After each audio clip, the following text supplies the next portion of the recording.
Hello and welcome to Module 5, Chapter 3.1. In this presentation, we will explore the key knowledge and skills that PLA-MNH Group managers need to effectively manage PLA-MNH Group programs. This presentation is split into 8 sections. First, we will consider the responsibilities, knowledge and skills that PLA-MNH Group managers need to manage PLA-MNH Group programs. In the next 5 sections, we will drill down to explore the 5 areas of knowledge and skills in more depth: MNH knowledge, facilitation skills, knowledge of the PLA-MNH Group action cycle, supervision skills, and management skills. Then we will cover what to do next and after reviewing this presentation. And finally, we will also give you guidance on how to get answers to any questions you might have. Let's turn our attention first to the PLA-MNH Group Manager responsibilities, knowledge and skills we will be focusing on in Chapter 3.1. As presented previously, PLA-MNH Group managers are critical and central to the success of the PLA-MNH Group approach. They are the members of the program implementation team who coordinate PLA-MNH Group programs through management of resources, activities, and risks. To do this, PLA-MNH Group managers have 4 key responsibilities. First, managing PLA-MNH Group programs. Second, reporting on PLA-MNH Group progress. Third, linking PLA-MNH groups.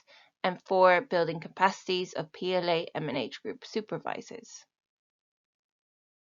In Chapter 3, we are concerned specifically with building capacities in relation to the first responsibility, managing PLA-MNH Group programs.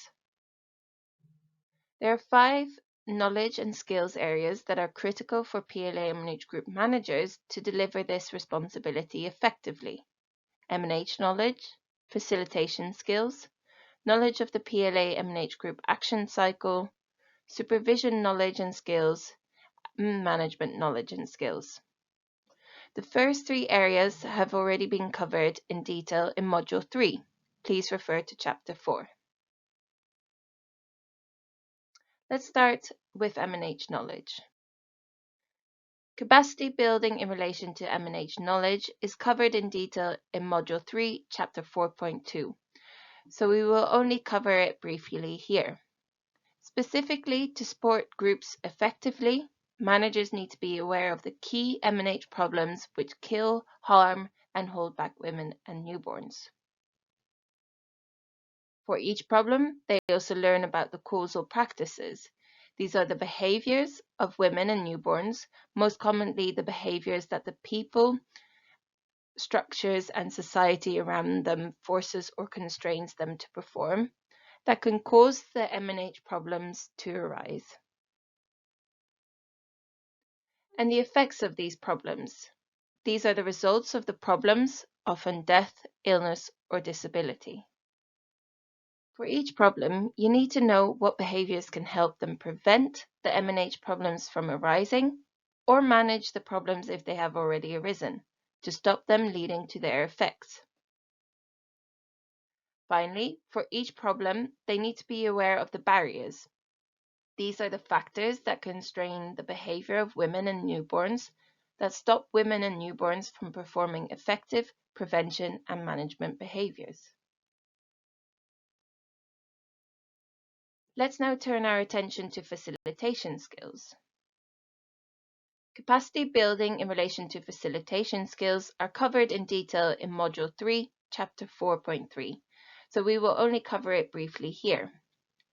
Specifically, to support groups effectively, managers need to be aware of how to facilitate groups, an approach to leading groups that encourages participation. This makes it a very different approach to teaching, where one person participates actively, the teacher, and the others are passive and participate very little, the students. Why is participation in groups critical? Without it, group members cannot learn from each other, organize strongly together, and take effective collective action to address their concerns. Without participation, groups cannot succeed in achieving their objectives. There are some helpful tools which can be used to encourage participation in groups. Key to these tools is an understanding that although good participation is the aim, there are a number of challenges that can get in the way and reduce the opportunities for group members to participate. Most commonly, these challenges are dominant members who may not allow others to participate, shy members who may not feel able to participate, conflict which may disrupt the group, and difficult questions which may affect the facilitator. A number of tools can be used to overcome each of these challenges if and when they arise. Let's now consider knowledge in relation to PLA-MNH group action cycle. Capacity building in relation to the group cycle is covered in detail across Module 3, Chapters 4.4 all the way to 4.9, so we will only cover it briefly here. Specifically, to effectively support groups, managers need to know about the 4 phases that make up the PLA-MNH group action cycle. Phase 1, identifying problems. Phase 2, identifying solutions. Phase 3, implementing solutions. And Phase 4, evaluating solutions. They also need to know about the 11 meetings across these 4 phases. Finally, they need to know how to facilitate each of these 11 meetings, including how to prepare before each meeting, how to support discussions during each meeting, and finally, how to tie things up after each meeting. Let's now consider knowledge and skills in relation to supervision. Capacity building in relation to supervision knowledge and skills was covered in detail in Module 4, Chapter 3.2.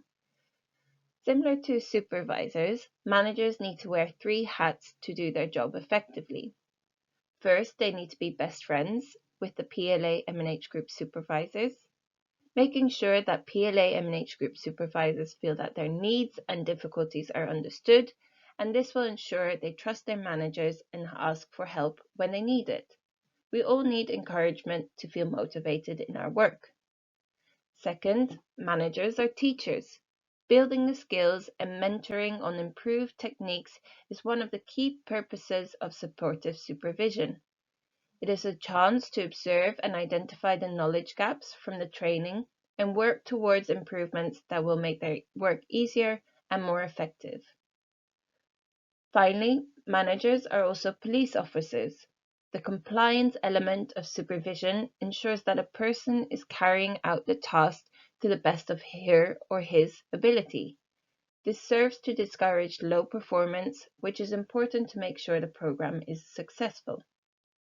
To wear these 3 hats effectively, managers need a range of skills: leadership skills, communication skills, and skills in providing feedback.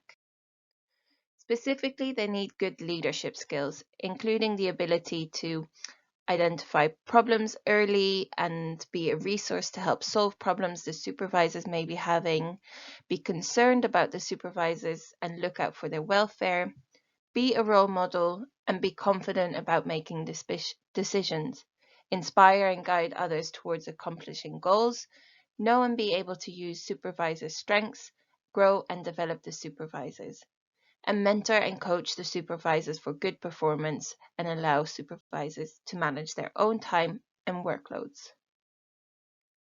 They also need good communication skills, including the ability to create a welcoming environment for the free flow of two-way communication, demonstrate an accessible, approachable personality, listen actively, show interest in what others have to say, and offer praise when appropriate.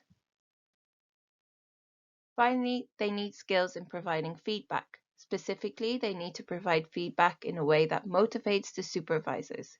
This can be achieved by being specific, by not criticizing the person but criticizing the person's behavior, be immediate, start on a positive note, criticize in private and praise in public, avoid unnecessary emotion, and avoid giving too much feedback at any one time, and of course by avoiding any threats.